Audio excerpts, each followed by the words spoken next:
Vamos começar a aula então. Lembrando que você que não viu a primeira aula, no final desse vídeo, para você que vai assistir pelo YouTube, ou vai estar do lado de cá, ou do lado de cá, o link da primeira aula. Ou então você vai lá na IEQ Caraminguava, né? IEQ Caraminguava. Não, é segunda IEQ de Peruíbe, né? No YouTube. Segunda IEQ de Peruíbe. E você acompanha a primeira aula sobre o apóstolo Pedro, né? Vamos começar então, tá? A gente sabe que Pedro, a gente parou naquele momento em que Pedro foi restaurado. Pedro foi restaurado pelo nosso Senhor Jesus Cristo. Quando lá em João 21, capítulo 21, versículos 15 a 17, onde Cristo fala para Pedro, naquela que era a terceira vez que Jesus aparecia para os seus discípulos, quando ele fala para Pedro, apacenta meus cordeiros, apacenta as minhas ovelhas 3 vezes, porque Pedro o negou 3 vezes, vocês sabem muito bem disso, né? E essa era a terceira vez, então, que Jesus Cristo aparecia para os seus discípulos. Depois de sua ressurreição, Jesus Cristo ficou quanto tempo com os discípulos, ensinando, instruindo, organizando a igreja? 40 dias. 40 dias ele andou com os discípulos, né? Fortalecendo, instruindo, enfim, organizando, deixando tudo do jeito que ele precisava, porque a gente chama de nascimento da igreja, né? No 40º dia, segundo Atos dos Apóstolos, capítulo 1, versículos 2 e 3, ele foi assunto ao céu, à vista de todos. Jesus foi para o céu, à vista de todos, e deu ordem aos discípulos que eles não se ausentassem de Jerusalém até que fossem revestidos, né? Até que fossem fortalecidos pelo Espírito, que era uma promessa, que era uma profecia lá de Joel, né? E assim os discípulos ficaram em Jerusalém. Onde? No cenáculo. Ficaram todos lá em oração, em comunhão, congregando junto, né? Esperando esse revestimento. Talvez uns até com um pouco de medo, por conta da perseguição de Roma, por conta da perseguição dos religiosos, principalmente dos saduceus e dos escribas, também dos fariseus. Então eles acabaram ficando ali escondidos, esperando esse revestimento que viria do céu, que era uma promessa de Jesus Cristo, né? Ok. Passados 10 dias depois que Jesus foi assunto ao céu, ou 50 dias depois da sua ressurreição, que foi no domingo de Páscoa, vocês sabem muito bem, o judeu comemorava a festa do Pentecostes, né? 50º dia depois da Páscoa. A festa de Pentecostes. E foi exatamente neste dia de Pentecostes, isso daí vai estar relatado lá em Atos capítulo 2, que eles estavam reunidos em um mesmo lugar, e veio do céu o som como de um vento impetuoso, encheu aquela casa onde eles estavam reunidos, né? E foram distribuídos como linguetas de fogo, e todos foram cheios, todos foram revestidos do Espírito Santo. A palavra vai falar que eles começaram a falar em outras línguas, de acordo com o que o Espírito os concedia, de acordo com o que o Espírito do Senhor dava para cada um, né? Bom, quando isso aconteceu, eles começando a falar em outras línguas, não vai estar escrito na Bíblia. A Bíblia não fala isso. Mas eu posso concluir isso. Por quê? Porque o cenáculo ele era um lugar que não cabia muita gente, né? E neste dia de Pentecostes, Atos dos Apóstolos vai falar que 3.000 pessoas foram convertidas depois da pregação de Pedro. Mas ora, 3.000 pessoas não caberiam no cenáculo. Talvez nem nas ruas, porque as ruas de Jerusalém eram muito estreitas. Eu acredito, e aí é uma opinião minha, não está escrito na Bíblia, que esses discípulos eles saem então do cenáculo e vão marchando até o templo. Lá no templo sim, caberia 3, 4, 5, 6, 10 mil pessoas, caberia facilmente lá no templo. Então eu acredito que eles vão marchando, vão andando, vão falando em outras línguas, pela rua mesmo. Você imagina aquele exército, aquele monte de homens e mulheres andando pelas ruas estreitas de Jerusalém, falando em outras línguas, né? E chegam lá no templo, então, e lá nós vamos conhecer o primeiro Pedro, né? Quando eles chegam lá, Pedro se levanta começa a falar com aquele povo, começa a falar em outras línguas. E aí acontece um fato interessante. As pessoas que estavam lá eram de lugares diferentes. Tinha árabe, né? Tinha pessoal da Capadócia, era uma variedade de pessoas, era uma variedade de nacionalidades e todos eles falavam, cada um no seu idioma natural. Quando Pedro quando eles escutam, quando eles ouvem os apóstolos, os discípulos falando, né, das grandezas do Senhor, das maravilhas de Deus, eles agem de formas diferentes. Uns agem com um certo ceticismo. Falam, o que isso quer dizer? Eu não sei, o que isso está querendo dizer? Eu não estou entendendo. Né? Outros agem com algum tipo de preconceito. São galileus, né? Porque vocês sabem muito bem que o galileu ele sofria muito preconceito. Né? Eles eram lá do extremo norte, de Israel, então eles sofriam muitos preconceitos, porque eram tidos como iletrados, não tinham conhecimento, não tinham inteligência. Então o galileu ele sofria muito por conta disso. Vou comparar com hoje aqui em São Paulo. Né? A gente tinha muito, antigamente as pessoas tinham muito a mania de chamar as pessoas, quando queriam falar que elas não tinham muito entendimento, chamavam de aquele baiano, aquele não sei o que, aquele nordestino. Né? Até hoje eu já vi pessoas tendo esse tipo de atitude, seu baiano, essas coisas. Né?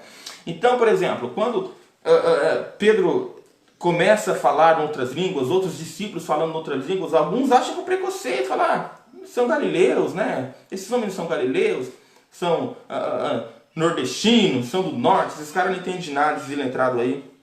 Outros perguntavam, né, admirados, pasmos, falavam, mas como é que a gente pode ouvir eles falarem, se eles são galileus, como que a gente pode ouvir eles falarem na nossa língua de nascido?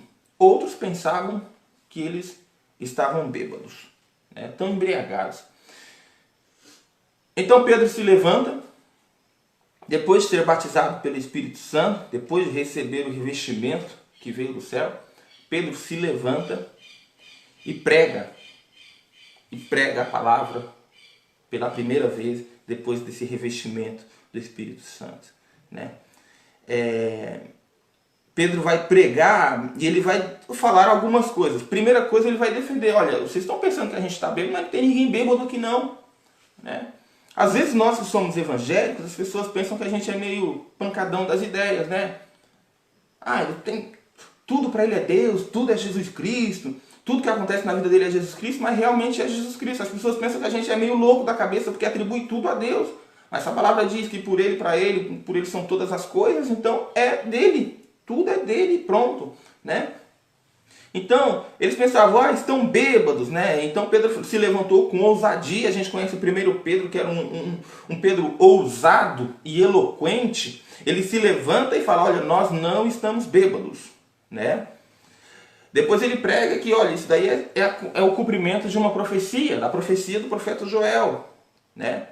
Mais tarde, no decorrer da pregação, ele vai falar algo que talvez nos dias de hoje seria um pouco difícil de entender. Porque veja, Pedro está tendo a oportunidade de pregar para milhares de pessoas. Se nós fôssemos colocar hoje em dia, qualquer pessoa que tem oportunidade, né, qualquer pregador de hoje em dia, o pregador da prosperidade, o pregador de bênçãos, né, o pregador de maravilhas, ele ia aproveitar essa oportunidade, talvez, para encher o ego daquele povo todo, para encher o ego daquelas pessoas ali. Olha, vou ganhar para Cristo, vou ganhar sendo bonzinho. Pedro disse não. Pedro disse, esse Cristo que vocês crucificaram, que vocês mataram, esse Cristo, ele foi aprovado por Deus. Esse Cristo, ele é o nosso Salvador. Esse Jesus, ele ressuscitou. Ele não está morto, ele está vivo. Né? E é ele que prometeu para nós, que disse para nós que ficássemos esperando esses tempos até que nós fôssemos revestidos do Espírito Santo, para que a gente possa hoje estar falando do Evangelho. Pedro falou isso daí. Mas ele prega a culpa. Ele prega a culpa de todo aquele povo que estava ali assentado, que estava ali ouvindo a pregação. Ele prega a culpa é de vocês. Vocês entregaram eles para os romanos. Vocês entregaram eles. Então Pedro, nessa sua primeira pregação, irmãos, ele fala: nós não estamos loucos, nós não estamos bêbados. Prega a palavra, prega a profecia de Joel. Prega Jesus, o Salvador e aprovado por Deus, e prega a culpa daquelas pessoas que estavam ali. Muito diferente de hoje em dia, que às vezes as pessoas têm uma oportunidade de trazer a palavra, né? E fica tentando imaginar qual palavra vai ser boazinha, qual palavra vai ser bonitinha, que é para as pessoas que estão de repente com a igreja lotada vão gostar, e a gente não tem que gostar ou desgostar da palavra de maneira nenhuma.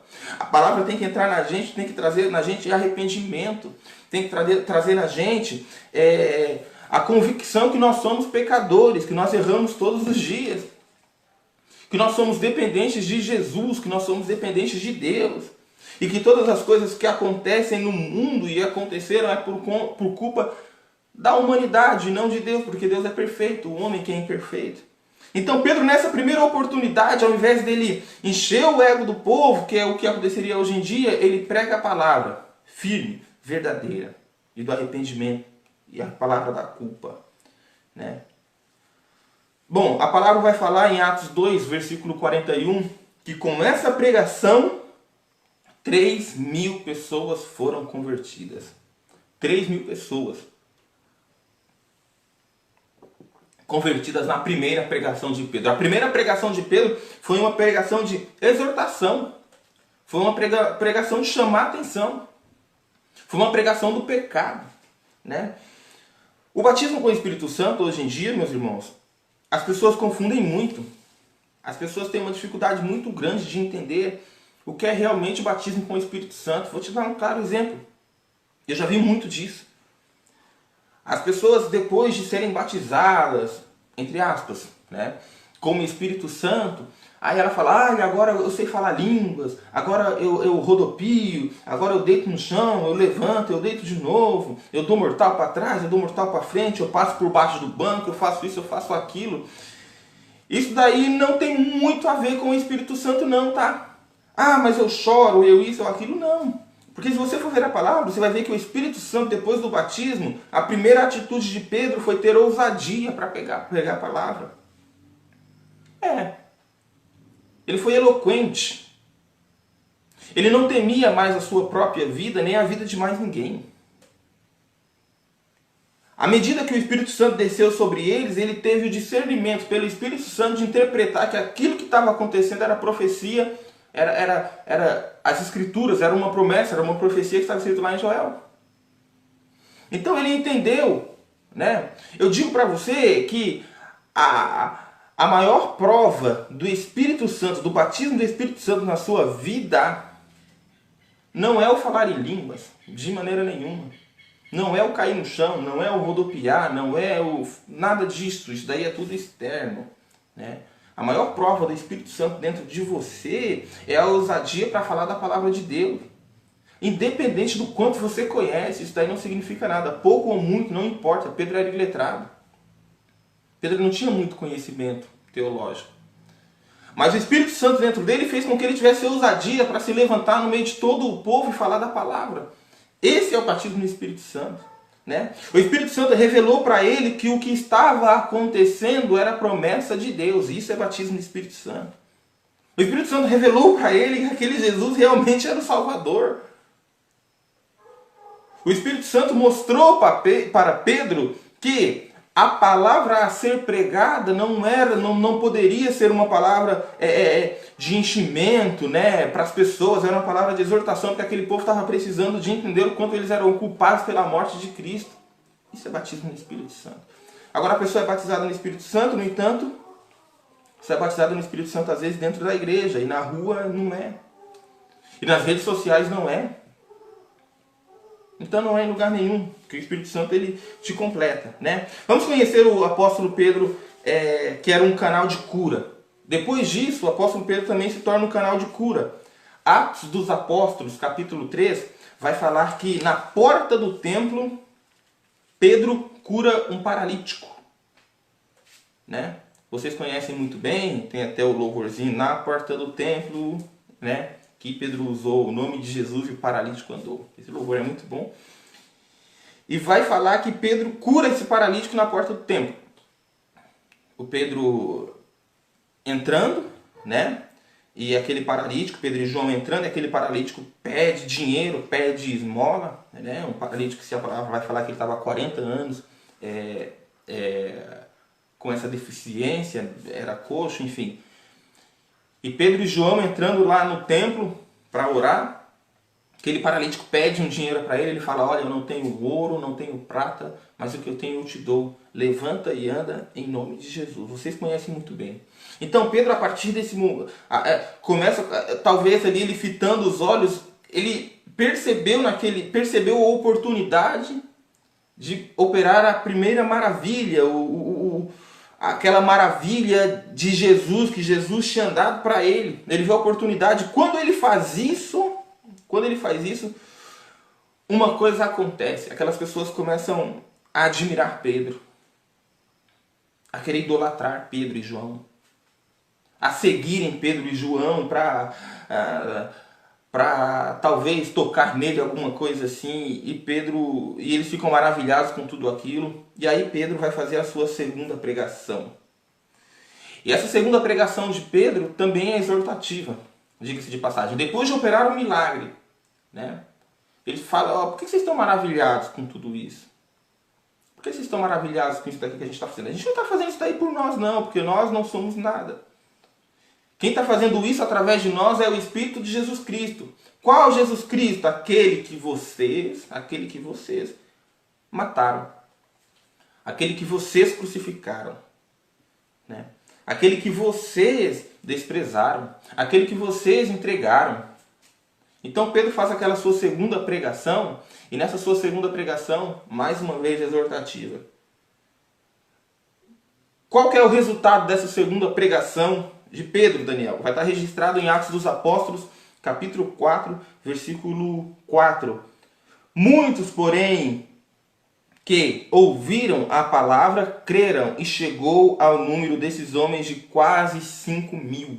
A primeira pregação de Pedro, exortativa, 3.000 almas convertidas.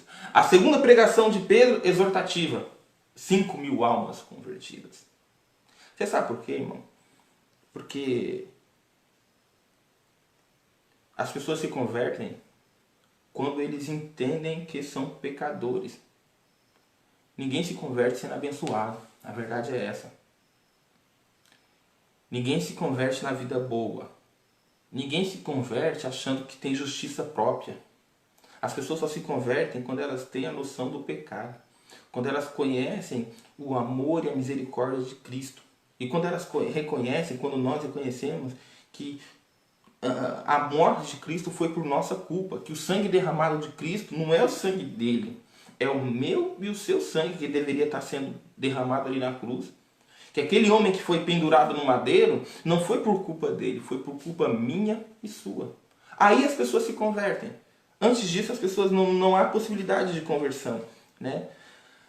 Capítulo 5, versículo 15 de Atos dos Apóstolos, vai nos falar sobre esse Pedro curador, esse Pedro que cura, né? Canal de bênção, canal de cura, mas de uma forma um pouco diferente.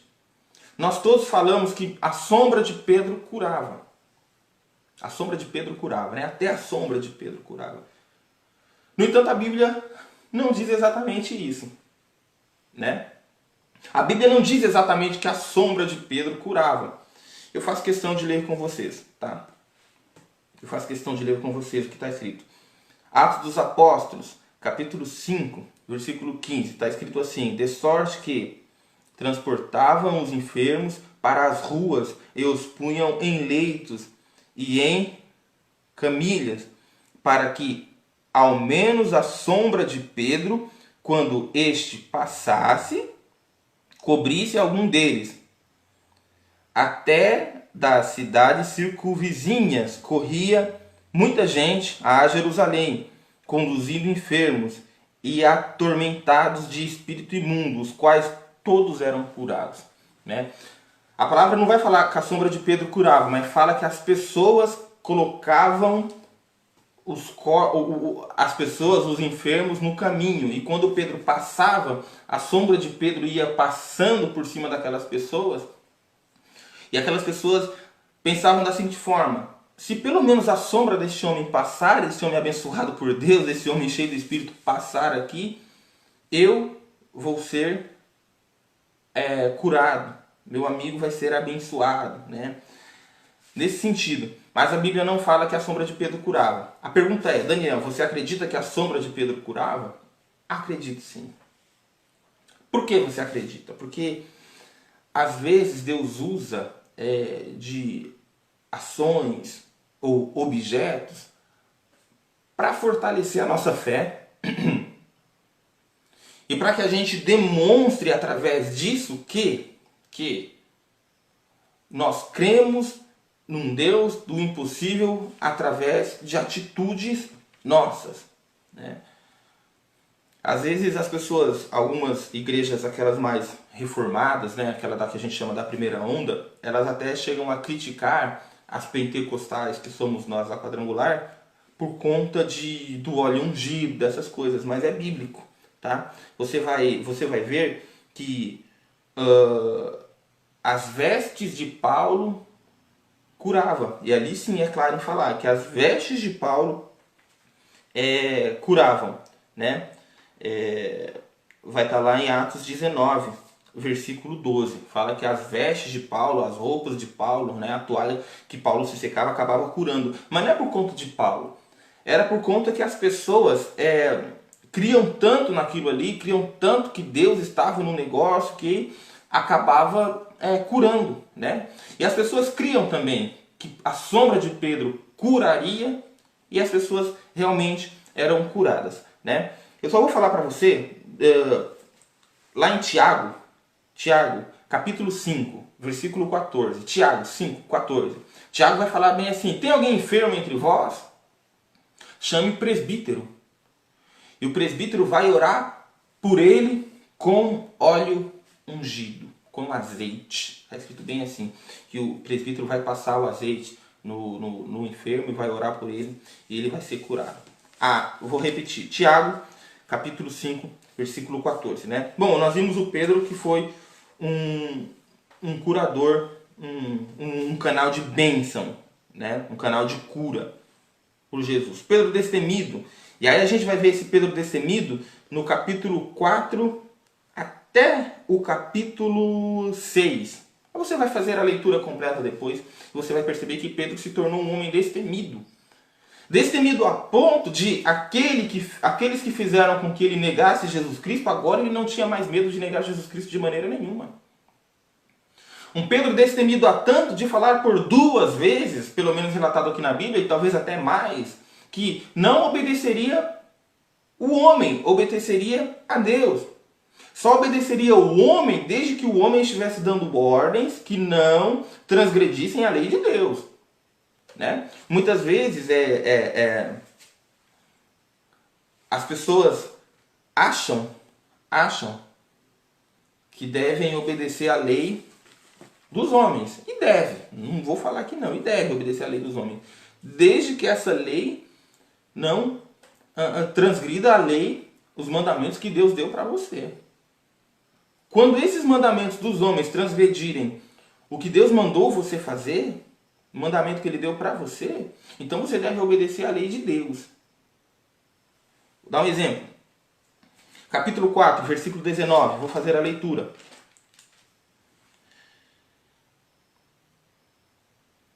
Respondendo-lhe Pedro, porém, e João, lhe disse: julgai vós se é justo diante de Deus ouvir-vos antes a vós do que a Deus. Qual que era a situação aqui? A situação é que Pedro, depois de ter curado aquele homem, aquele paralítico, as autoridades levaram ele até o Sinédrio para poder interrogá-lo. E eles disseram para Pedro e para João que não era para eles pregarem o nome de Jesus Cristo mais, não era para ele ficar pregando no templo, não era para ficar pregando em lugar nenhum. Então Pedro responde da seguinte forma: respondendo, porém, Pedro e João disseram: Julgai entre vós se é justo diante de Deus ouvir-vos antes a vós do que a Deus. Ou seja, eu vou obedecer quem? Vocês ou a Deus? Cristo deu um mandamento para mim, que é de pregar a palavra. E eu não estou fazendo nada de errado. Então, se a autoridade não permite você pregar, você vai pregar. E foi o que Pedro falou. Mas ele falou isso daí mais uma vez. Capítulo 5, versículo 29. 5, 29. Porém, respondendo Pedro e os apóstolos disseram: mais importa obedecer a Deus do que os homens. Qual que era a situação aqui? A situação é que depois de ter dado ordem para Pedro e João não pregarem mais a palavra, Pedro saiu e foi pregar direto. Não quis nem saber. Porque interessava obedecer a Deus do que os homens. Foi o que ele disse, ouvir o que Deus mandava do que o homem mandava. Quando isso acontece, Pedro é capturado mais uma vez e é preso. A palavra vai falar que depois de um tempo, um anjo aparece e tira Pedro daquele lugar, sem destrancar a porta, sem acordar os guardas. Eles simplesmente somem. Quando os guardas chegam, o cárcere está trancado, tudo fechado, tudo no lugar, só que os que tinham sido presos não estavam mais lá, né? Então eles saem daquele lugar e quando saem eles continuam pregando. Então ele é capturado mais uma vez, né? E aí interrogado, só que eles não bateram nele, não fizeram nada com medo de serem linchados, claro, os guardas. E aí mais uma vez eles indagam os discípulos falando para ele: olha, nós não... Vou ler o versículo 28 do capítulo 5. Não vos admoestamos nós expressamente que não ensinasse nesse nome, eis que achastes Jerusalém dessa doutrina, encheste Jerusalém dessa doutrina, e quereis lançar sobre nós o sangue desse homem. Estão falando: olha, eu já não falei que é para você não ficar pregando Jesus Cristo? Eu já não falei para você que não é para ficar falando o nome desse tal de Jesus? E ainda quer lançar para cima de nós o sangue deste homem? De maneira nenhuma, vocês não podem fazer isso. Aí Pedro responde, né, que mais importa obedecer a Deus do que os homens. Traduzindo, vou continuar pregando mesmo que vocês digam não. Mesmo que vocês digam que não é para fazer, né? Mas assim, esse Pedro pregador, esse Pedro destemido, esse Pedro ousado, esse Pedro eloquente, também era um Pedro que tinha muita coisa para aprender. Era um Pedro que tinha que entender muita coisa ainda, tinha muita coisa para aprender. A gente vai conferir isso daí lá em Atos dos Apóstolos, capítulo 10, de 9 até 18. Vou dar uma passada lá, vou abrir. Você vai lembrar que Pedro estava dormindo e de repente ele teve um sonho, uma visão de um lençol com alguns animais. E o Senhor falava para ele: coma os animais, coma os animais. Pedro vai falar o seguinte: Senhor, mas eu nunca coloquei nada imundo na minha boca, não posso comer esses animais não, Senhor. Isso daí foram 3 vezes consecutivas, falando: olha, come esses animais. Até que ele foi entender por que Deus estava falando para ele, porque o Espírito do Senhor estava falando para ele comer aqueles animais.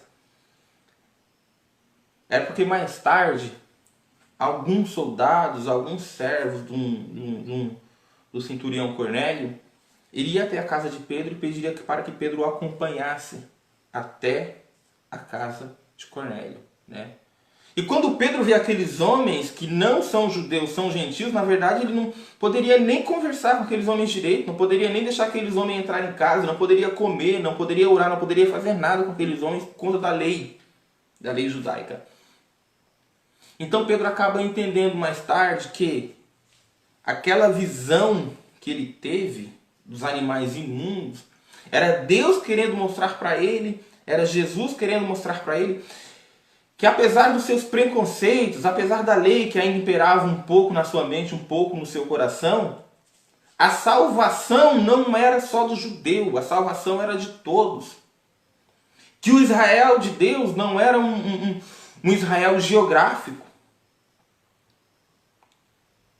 Que quando o lençol do templo se abriu, quando o lençol do templo foi rasgado, todos nós, sem exceção, independente de raça, independente de nacionalidade, independente de status social, independente da vida passada, todos nós, a partir do momento que formos convertidos, temos acesso livre ao Santo dos Santos.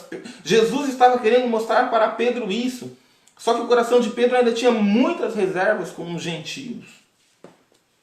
Né? Ele ainda tinha muita reserva. Então Deus ainda estava ensinando muita coisa para o apóstolo Pedro. Então Pedro vai até a casa deste homem, ora com este homem, e ali ele vê todos que estão naquela casa, porque a palavra vai falar que esse centurião ele era um homem muito piedoso, um homem muito de oração, né? Eles são batizados pelo Espírito Santo também, os gentios. Pedro entende isso, né? Pedro entende isso. Eles são batizados pelo Espírito Santo, começam a falar noutras línguas, né? Também. Então, esse Pedro acaba aprendendo isso, aprendendo que a salvação não era só para o judeu. Nós vamos conhecer agora também um Pedro errante. Porque veja, às vezes as pessoas pensam que o fato de você ser convertido, que você para de errar do dia para a noite. Isso daí não tem lógica. Você continua sendo um pecador, você continua sendo um errante, você continua com as suas dúvidas.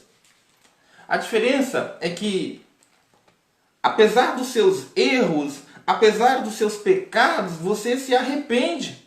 Você entende que é pecador. À medida que você vai se aproximando de Cristo, você vai percebendo quão pecador é você, né? Mas Pedro ele continua tendo muito que aprender, igual a gente viu em Atos 10, versículo 9 a 18, mas ele continua um homem errante, igual está lá registrado em Gálatas, capítulo 2, versículo 11. Vou mostrar para você por quê. A palavra vai falar que Pedro ele vai para Antioquia. E quando ele chega em Antioquia, ele começa a comer com os gentios, a conversar com os gentios e abraçar os gentios, né? E comer da comida dos gentios. Aquele que tinha uma reserva muito grande com os gentios, agora não, agora ele está muito junto com os gentios. O problema foi quando Tiago chegou em Antioquia. Quando Tiago chega em Antioquia, Pedro acaba se afastando dos gentios. Não posso ficar muito perto de vocês mais, eu não posso comer com vocês mais, eu não posso comer da comida de vocês, mas ele acaba se afastando. Aí Paulo relata lá em Gálatas 2, versículo 11. Vou fazer a leitura para vocês. 2:11 de Gálatas. Diz assim: E chegando Pedro a Antioquia, lhe resisti na cara, porque era repreensível. Porque antes que alguns tivessem chegado da parte de Tiago, comia com os gentios. Mas depois que chegaram, se foi retirando e apartou-se deles, temendo os que eram da circuncisão. Ou seja, Pedro ficou com medo de ser julgado. Você está andando com gentio, essas coisas, né? Então Pedro ainda era um homem errante, um homem com muitas dúvidas ainda. A gente, irmãos, que somos chamados por Deus, nós que somos chamados por Deus para pregar a palavra, para transmitir o evangelho, para trazer algum ensinamento dentro das nossas limitações, é claro, ainda temos muitas coisas para aprender, igual o apóstolo Pedro. Ainda erramos todos os dias, mas isso não nos desqualifica para pregar o evangelho. O fato de nós sermos errantes na nossa casa, com os nossos amigos, no nosso trabalho, sermos imperfeitos, não nos desqualifica de maneira nenhuma. Ao contrário, ele nos qualifica mais ainda. Não tem lógica. Como que um erro te qualifica mais ainda? Pelo que o apóstolo Paulo fala. Quando penso que eu estou forte, eu estou fraco. Ou seja, quando eu confio em mim mesmo, eu não estou valendo nada.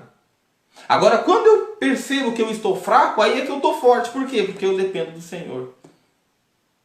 É por isso que o poder de Deus se aperfeiçoa onde? É nas nossas fraquezas. É apesar das nossas dificuldades. É apesar das nossas limitações que o poder de Deus se aperfeiçoa. É assim que a palavra de Deus funciona. Então muitas vezes a gente é até julgado. Ah, mas você vai pregar uma coisa que você não pratica direitinho, você não é perfeito, no altar é de um jeito, prega bonito, não sei o quê, mas no dia a dia não é assim. E de fato não vai ser e nunca vai ser. Nunca vai ser. Porque nós somos errantes, porque nós somos imperfeitos, porque nós temos muitas coisas para aprender. E a gente aprende isso daí no dia a dia, né? Bom, vou continuar. E eu acho que eu vou finalizar. Deixa eu dar uma olhada no horário aqui. Já mandar um alô. Acho que a Vanessa tá junto com a gente. Vanessa Marques. O irmão Leonardo, a Val. O Eduardo. A irmã Débora tá junto com a gente também, né? Bom dia para vocês aí. Que a paz do nosso Senhor Jesus Cristo seja com vocês, né? Vamos lá. Depois desse Pedro errante, a gente vai encontrar, né, num período da sua vida, um Pedro escritor, um Pedro profeta, né, um Pedro aconselhador, um Pedro pastor. Ele escreve 2 cartas para o povo da dispersão. Ele diz lá nas suas cartas, para os irmãos da dispersão. Os irmãos dispersos, os irmãos que estavam em vários lugares, né. Na primeira carta ele vai usar a ajuda de Silvano ou Silas, porque era um homem erudito, entendido da palavra, né? Conhecedor da palavra, muito inteligente, sabia escrever grego, hebraico, aramaico. Então, com a ajuda de Silas, Pedro acaba escrevendo a primeira carta. Na segunda carta, Pedro já escreve sozinho, né? Então, Pedro, mais tarde, ele se torna um escritor, manda carta para as igrejas para continuar conduzindo a igreja. Quis Deus que na Bíblia não tivesse exatamente o dia da morte do apóstolo Pedro. Isso daí não está relatado na Bíblia. Mas de acordo com João capítulo 21, ali do versículo 18 até o versículo 23, a gente viu na outra aula, Jesus acabou falando para ele, né, quando era jovem, tu andava por onde queria, mas quando for velho, outro te cingirás e te levarás a lugares que você não quer, né? E a palavra é clara lá, fala, disse isso para mostrar com que tipo de morte Pedro haveria de glorificar a Deus. Está lá em João 21, versículos 18 a 23. Dá uma lida lá depois. Bom, então esse era o tipo de morte que Pedro haveria de glorificar a Deus. Isso daí, a morte de Pedro, irmãos, foi entre o ano 64 e 67 aproximadamente, tá? Então, os historiadores, eles têm algumas ideias de como isso aconteceu. Vocês sabem muito bem, em 18 de julho do ano de 64, Roma foi incendiada. Foram 11 noites e 10 dias de chama em toda a cidade de Roma. Roma tinha 14 bairros. Desses 14 bairros, 10 foram incendiados. Desses 10 bairros, 3 foram a ruínas, foram totalmente destruídos. Sobraram 4 bairros dos 14. Esses 4 bairros eram densamente povoados por cristãos e judeus. Alguns historiadores atribuem o incêndio de Roma ao imperador da época, que era o imperador Nero. Então isso dá um álibi para Nero, como os bairros que não foram incendiados, que não sofreram nenhum dano, eram povoados por cristãos e judeus. Isso dá um álibi muito grande para Nero, para colocar a culpa do incêndio de Roma nos judeus e nos cristãos. A história vai falar que começa uma caçada muito grande a judeus e cristãos. De maneira que faltou madeira para crucificar crente. Faltou madeira para pendurar cristãos e judeus nas ruas de Roma, porque eles penduravam e colocavam fogo, jogavam óleo dentro do corpo da pessoa, do infrator, e colocavam fogo e fazia de luminárias. Hoje em dia a gente tem postes, né, nas ruas iluminando as ruas, mas eles faziam isso com corpos de crentes. Neste momento o apóstolo Pedro também é capturado. O apóstolo Pedro também é capturado e fica preso durante um tempo. E mais tarde, por volta do ano de 67, ele acaba sendo, segundo o primeiro que escreveu isso daí, que foi um homem chamado Jerônimo de Alexandria, ele foi crucificado. Mas no momento da sua crucifixão, ele disse que não era digno de ser crucificado como seu mestre pediu para que fosse crucificado de cabeça para baixo. Né? Isso daí não está na Bíblia, mas a história, a partir de Jerônimo de Alexandria, que foi o primeiro a escrever isso daí, diz dessa forma, e dessa forma eu realmente acredito que foi. Fiquem com Deus, que Deus possa abençoar a vida de todos vocês. Não esqueçam de entrar lá no nosso canal do YouTube, que você vai ver que tem duas playlists lá, uma de pregação e uma outra de estudos. Os estudos que nós temos feito aqui, vocês encontram lá na playlist de estudos. E as pregações dos cultos que a gente realiza lá na igreja, você encontra na playlist de pregações. Tá bom? Não se esqueça de se inscrever lá também. Ative o sininho para que toda vez que tem uma novidade no canal, o YouTube acabe notificando vocês. Tá bom? Deus abençoe a vida de vocês e até a semana que vem, se Deus quiser.